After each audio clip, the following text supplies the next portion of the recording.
In difficult times, someone's trash can make another's life. It was brilliantly portrayed in the movie Castaway by Tom Hanks, which got him the Golden Globe. Well, in 1994, a company almost made a fortune out of trash, which now stands as the market leader of energy drink, Red Bull. And today we will explain what they did exactly and why.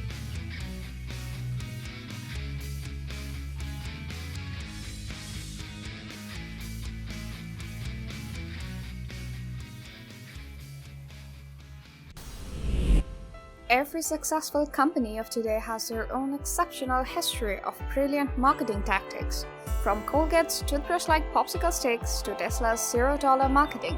Marketers applied weird but unique concepts to market their products, whereas Red Bull resorted to trash cans. Yes, trash cans.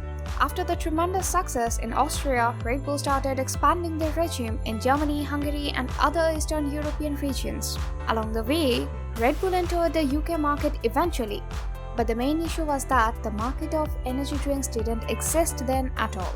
In the early 90s, no one actually drank energy drinks like they do all over the world now. What's really interesting is that it brought both positives and negatives to Red Bull. No pre-existing market means no competitors. No competitors means no threats to look out for. However, being the pioneering brand in an untapped market comes with its own troubles. For example, how would you make people buy your product? How would you reach them? Here, the obvious answers might be ads, promo stalls, flyers, etc. But what if you use trash cans to make people think that your product is the people's favorite? Sounds bizarre, right? Psychologists explain this phenomenon as FOMO. Although the idea of using trash cans to trigger FOMO among potential customers is nothing new. Gallo Winery used this strategy with their Thunderbird label way back in 1957. Empty bottles of Thunderbird was dumped on Skid Row streets so that people believe Thunderbird is the latest sensation. Red Bull did the same with their iconic silver blue aluminum cans.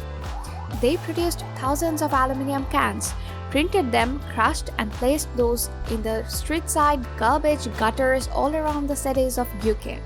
Mostly in front of bars, pubs, stations, parks and restaurants, resulting in the increase of curiosity among common folks regarding the cans, or to be precise, the brand. But why trash cans instead of traditional means of promotion? It's pretty simple. We're in the early 90s. No social media exists, only a handful of people can afford a television event. People were more eccentric than today. Saturday night hangouts or a drink-off at the bar was probably the popular choice of recreation among European consumers. So, wasting millions of pounds in producing TV ads, distribution costs didn't seem reasonable against almost free marketing by trash cans. Besides, Red Bull was still relatively a new name in the beverage industry. They didn't have a rich brand history like Coca-Cola or Pepsi. Compared to today's giant Red Bull franchisee campaigns, this was rather an unusual approach. Yet, it worked. Red Bull successfully penetrated the UK market. By 1996, 140 million cans of Red Bull were consumed worldwide. Despite the numbers, it wasn't quite the achievement Red Bull would soon come to have. Apparently, Red Bull managed to capture only 2% of the UK's spirits and energy drink market, quite the opposite of what it is known for now.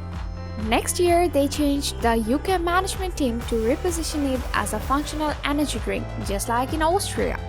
Eventually, their sales quadrupled in the following years, and thenceforth, Red Bull sold 7.9 billion cans worldwide. That's about one can for everyone on the earth.